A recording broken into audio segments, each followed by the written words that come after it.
one where maybe did the domain and range get mixed up here? Is that what I'm hearing? Let's try it. Yeah. Let's try this one. Hopefully I do that. So this one, we've got x equals negative 2y squared plus 8y minus 17. Okay, and so if I make this thing bigger, look what we get. Okay, I get a sideways parabola. What's the range going to be of this one?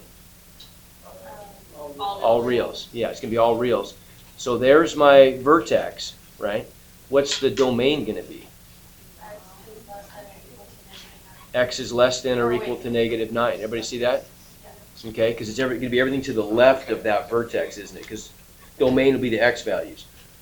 All right, so then if I were going to input all that stuff for this, oh my goodness.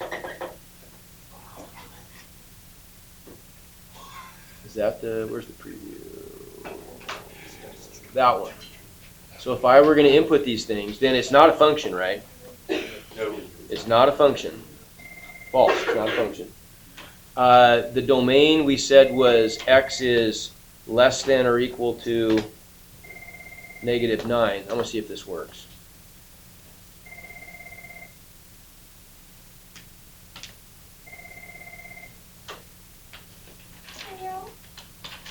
Okay, and the range was all reals, correct?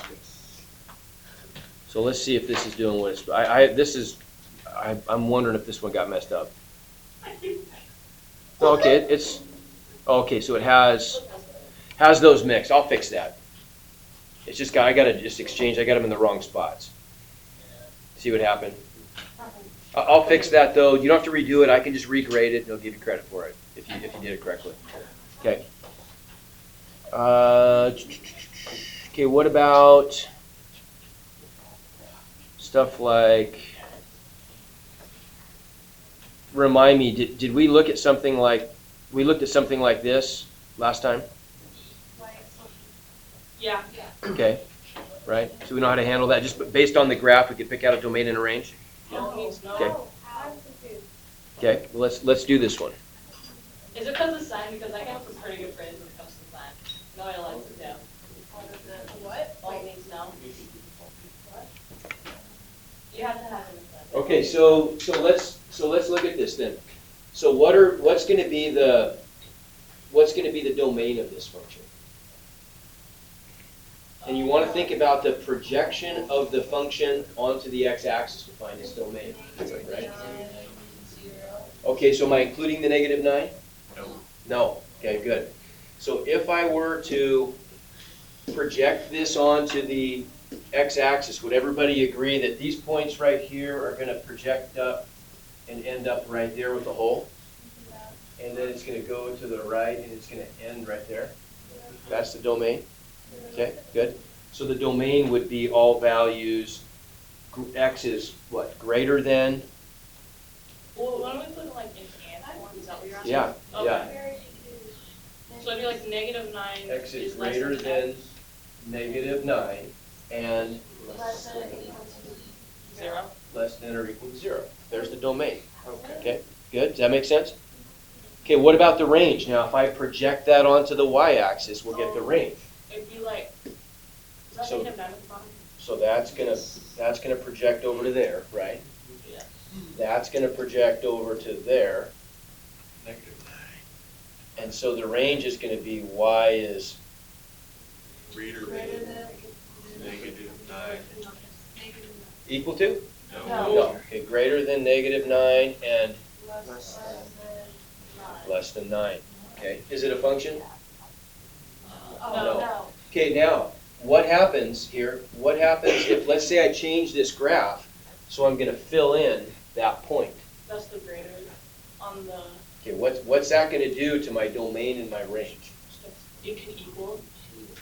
Okay, clearly on the range, then the range is gonna be greater than or equal to negative 9, right? Yeah. Okay, my question is, does it affect the domain? Let's vote. How many people think it's gonna change the domain? Raise your hand. How many people think it's not gonna change the domain? Raise your hand. That's what I was thinking. Okay, I'm seeing, you know, I'm still thinking. not many. Yeah, I don't know, I'm just gonna. Okay, what's our definition of the domain? The domain are all the x values for which the function is defined, right? So in terms of the ant, right, think of this actually helps. Think of it in terms of an ant walking on the graph. Any x value that an ant could stand on has to be included in the domain. So the question now is -9 included in the domain or not? It is, right? How come? Well, because he can stand on that point right there, which has coordinates -9, -9. Does it matter that he can't stand there? Not really, right? Because he can stand there. He can stand on an x value, x equals -9. So I would have to do that if I fill in that hole right there. Everybody see that?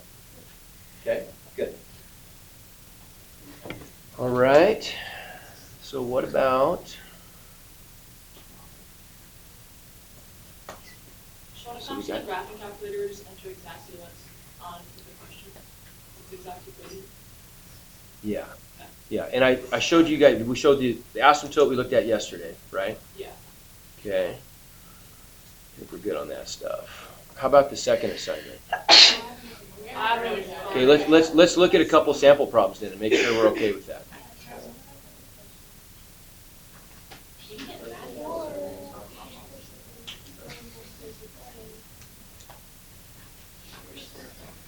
Okay, let's pick one like this, how about?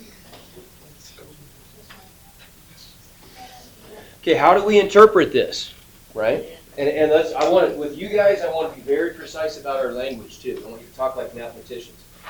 So it says enter the exact answer in the response box corresponding to, that correctly fills in the blank, all right?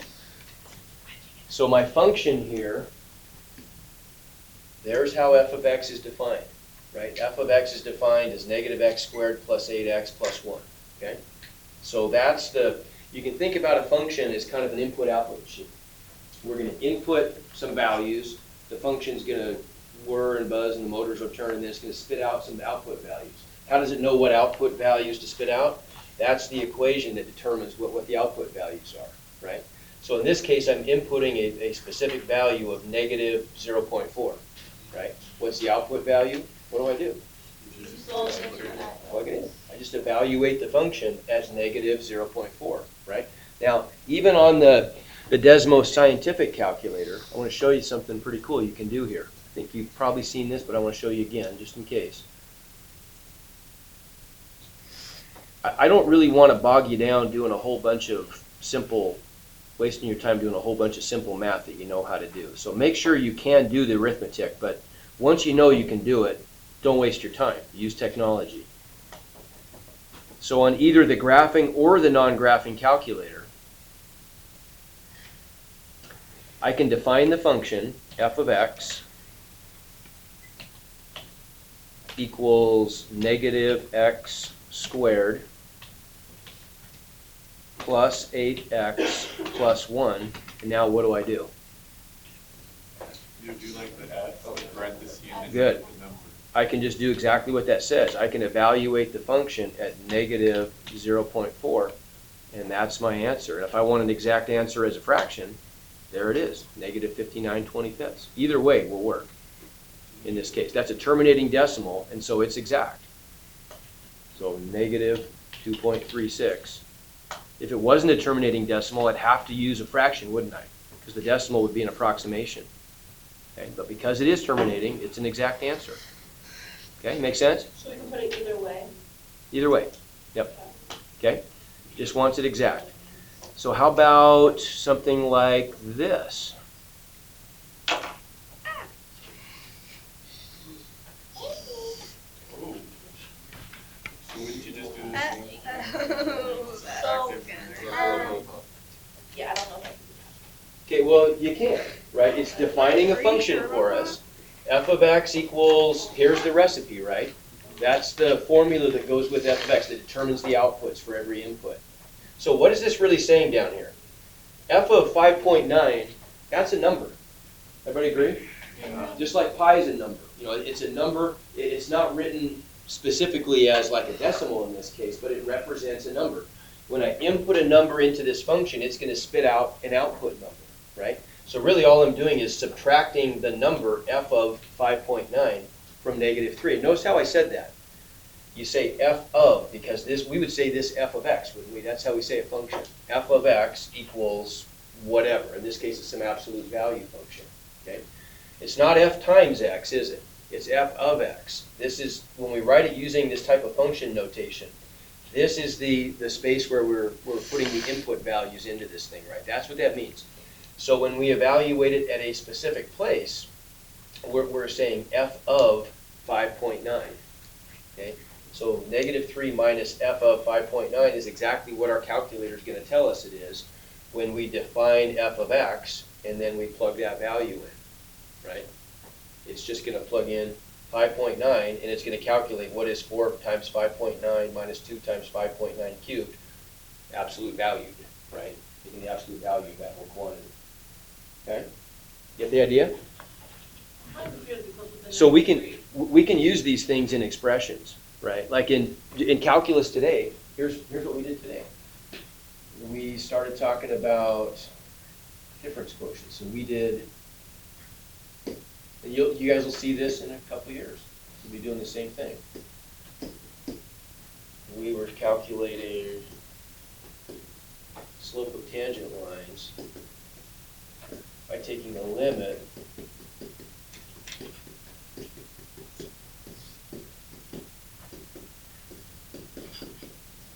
there's just a bunch of function stuff, right? And we did this for the function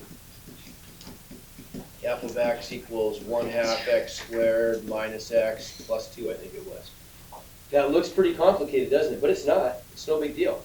We defined a function here, and what does this mean? Well, this is f of x plus delta x. Now, what the heck is that? That's a calculus thing that we'll get to later. But that's what I'm inputting into the function, right? What do you think that's going to be? How would I input x plus delta x into this function? Any ideas? And this is like really advanced. I mean, this is, I wouldn't show this to the Algebra 2 classes, but this is kind of an honors topic here. How would we deal with that? What would this part look like? F of x plus delta x.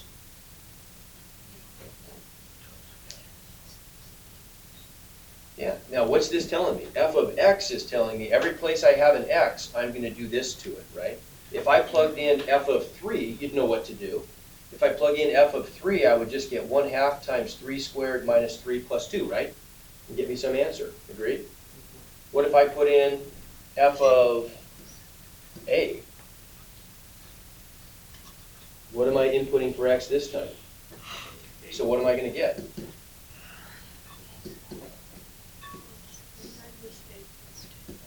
Okay, whatever a is, that's my output. You see what I'm saying? This is just the recipe for what I'm doing to the input values. So if I'm going to input x plus delta x, that's kind of a weird thing to do maybe, right? But what am I going to get? I'm going to get every place I used to have an x, right? Those are the places where I used to have x's. What goes in there now?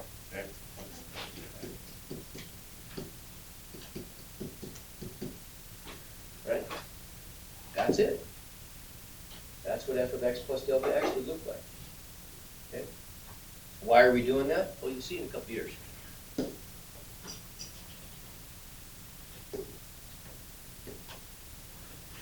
Okay, what else?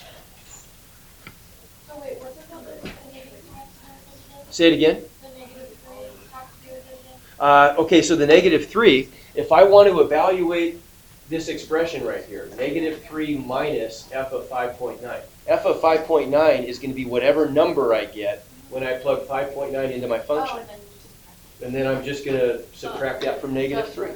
Right. Okay. So the whole point of that is you can use this in some kind of larger expression. Okay, what about something like this? I don't know. Okay, this is gonna be a little bit different. I don't think we got to this stuff the other day, so we need to No. probably talk about this a little bit. Oh. You're gonna make me die. Okay, so what is this saying now? Now think what this is saying. We've got some function here, f of x equals 3x minus 1, right? F of x equals 3x minus 1. So, oh, that's supposed to say f of x. Whoops, I got these a little bit messed up. Pretend that says f of x. If f of x equals 20, what does x equal? I kind of gave you the answer on that. It's not, it's the answer 7. Okay, how would I know? Yeah. There you go. Now, what if I graph this thing? What is this going to look like? I want you just to see this in terms of a graph here. So,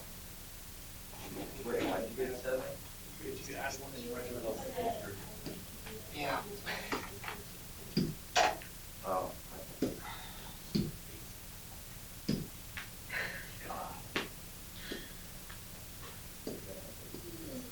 okay, what is that function? We're about to talk about lines, right? You guys have dealt with lines in the past. So f of x equals 3x minus 1. F of x is just a fancy name for y, isn't it? Yeah. Right? It's how we calculate output values. So I could write that just as easily by saying y equals 3x minus 1. Okay? So see if you remember how to graph that line. It's been a while. That's kind of our next section we're going to cover. What's the slope of that line? 3. What's the y-intercept? Okay, so I could just go to a y-intercept of -1, and then I could make a slope triangle, right? Is this stuff ringing a bell? So I'd get a point at my, y-intercept. This is telling me m equals 3, and my y-intercept is -1. And if this isn't, if you're not totally clear with this, we're going to review this like tomorrow, okay? So we got a point at -1. We're going to make a slope triangle where we rise by 3, and we run by 1, and that gives us another point, and then we just connect and extend, right? And that's our line. That's if we graph that function, it just represents that line, doesn't it? Now, what does that mean? If I take an ordered pair, like this ordered pair right here, when x equals 1 and y equals 2, how does that relate to the function? Well, if I plug 1 into my function for x, don't I get back 2 for y? Everybody see that? Yeah. So that's my input value. This is related to the fact that f of 1 equals 2, right? I'm inputting my x value into the function, and it's outputting the y value, isn't it? If I use my function rule up here. Everybody agree? Okay? So we can connect this function to this graph. Okay? So what about the question I'm asking here then? If f of x equals 20, what's the value of x? Well, f of x equals 20, that's just, we just want to know where is the y value of the function 20. Everybody agree? So somewhere up here on this function, there's going to be a point that has a y-coordinate of 20, and an x-coordinate is what we're trying to find. Okay? So how could I find that using algebra then? So you just add 1 and divide by Okay, so if I'm setting the function equal to 20, I can take my original, here's the function, f of x equals 3x minus 1, and I'm just going to plug in the value 20. That's the value of the function. That's the y value, isn't it? So that gives me the equation, 20 equals 3x minus 1. Then I just solve for x, don't I? Yes. Okay? And if I solve, I'm going to add 1 to both sides, get 21 equals 3x. So x equals 7. Okay, you get the idea? Okay, how could I do that graphically on Desmos?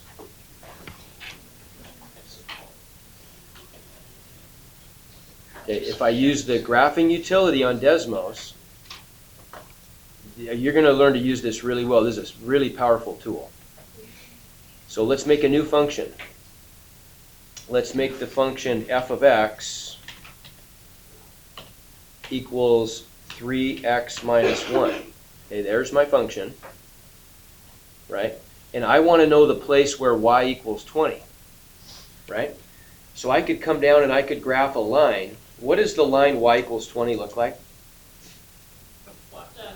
Okay, remember that, and we'll review that, but this is going to be a horizontal line with a y-intercept of 20.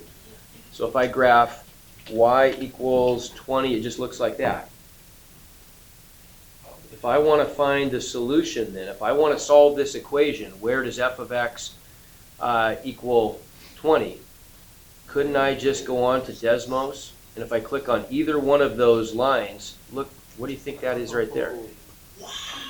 The point of intersection, right? Okay. See how that works? Okay, that's a pretty good tool. So if you ever want to, it was easy to evaluate a function using Desmos. All I do is define the function and plug in a value, no big deal. But if I want to solve for a function using Desmos, I can define the function, I can plot the y value and look for the intersection of that y value, that horizontal line with the function, and that tells me the x where it happens. Okay, this is an easy one to do algebraically, but in the real world, this is how you do math.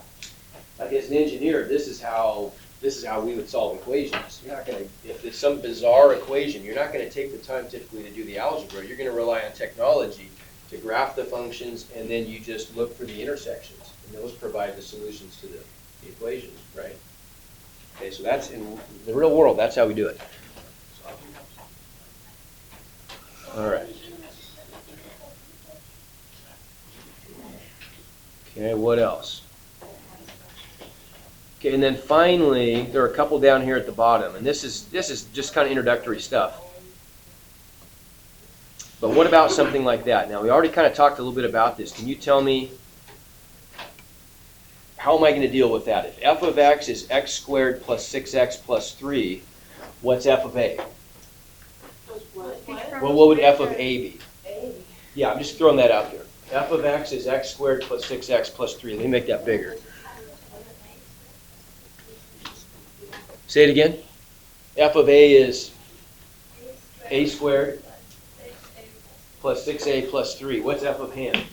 Hand squared plus 6 hand plus 3, right? So we just plug So it in. what's f of the quantity, negative 2m squared?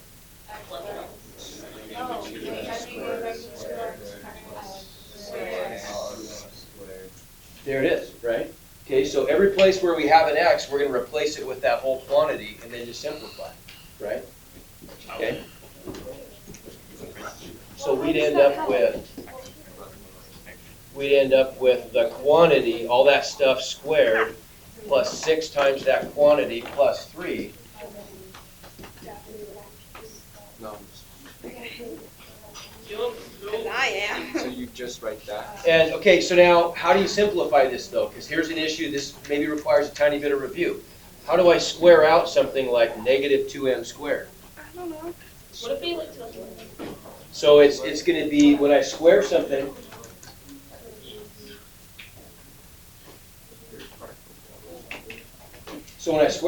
I'm just multiplying it by itself, right? So one way I could do this is I could just say negative 2m squared times negative 2m squared. Okay, and that's fine. Do you remember talking about some properties of exponents? And we'll review all this stuff throughout the year, but what if I had something like the quantity a times b to some power m? You remember a property of that? Yeah, okay, yeah. So if I have a product, things that are multiplied to a power, remember I can write that as a to the m times b to the m, right? So I should be able to write this one up here then as negative 2 squared times m squared squared. Everybody see that? Wait. Because I'm going to distribute the 2 to both parts of that product. Everybody see that? Okay. Okay. And then how about over here then? I'm going to get plus 6 times negative 2 times m squared. Well, that's just minus 12 m squared, isn't it? Yeah. Right? Yeah. Plus 3. And so my final answer then, I'm going to get 4 m squared squared. If I take a power to a power, what do? Multiply the exponents. Good. So I get 4 m to the 4th minus 12 m squared plus 3 would be my final answer. Okay, everybody see that? That's fun. Wait, Okay, where's the, oh, never mind, got it. okay. Make sense? Okay.